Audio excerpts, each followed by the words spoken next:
think that was the best game that the offensive line has had all season? I would say it was probably one of our top games, as far as just eliminating errors and staying assignment sound and winning the line of scrimmage. You guys get into a pretty good rhythm, though?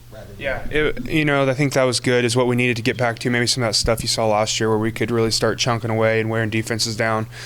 It definitely opens stuff up in the rest of the game, when we're rolling like that. So it was good to get in that rhythm and kind of get that feel going again. What is the challenge as a center of snapping the ball to one guy and then a different guy on the next play or the next drive? Yeah, it doesn't really make a difference. I practice with both of them. Their routine and our operation is the same.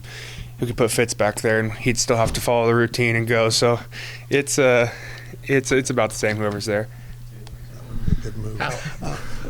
Is his hair blinding? No, not too bad. How good did it feel on that 30-yard touchdown run when you and Cooper both kicked out and got those blocks that kind of let it loose? How cool is that to be part of a play like that? That's awesome. As an offensive lineman, those are kind of your opportunities to make highlight plays and get out and run in space. So that it's probably the best feeling there is. It was definitely cool.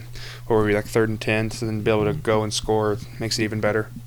Even though you've seen him in practice, when you see him go through a gap like that as fast as he does, is it like, whoa? Yeah. It was cool to see him. Just he was like a little kid out there, just smiling. He was so happy. I think there's like a 6-year age gap between us. So the one he scored, he looked at me, he's like, "Did I score?" And I was like, "Yeah, you're in the end zone." So he was just having fun. So it was cool to see him do that.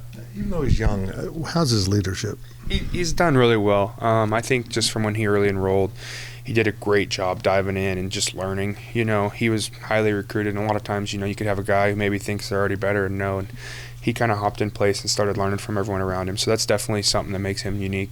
How confident does that make your group, knowing it seems like if you give him even just an inch, he'll get through there and break it off into a big run? Yeah, he's definitely a playmaker. It's nice to know you have him back there. He's got a good speed, so if you give him a hole, he can get loose.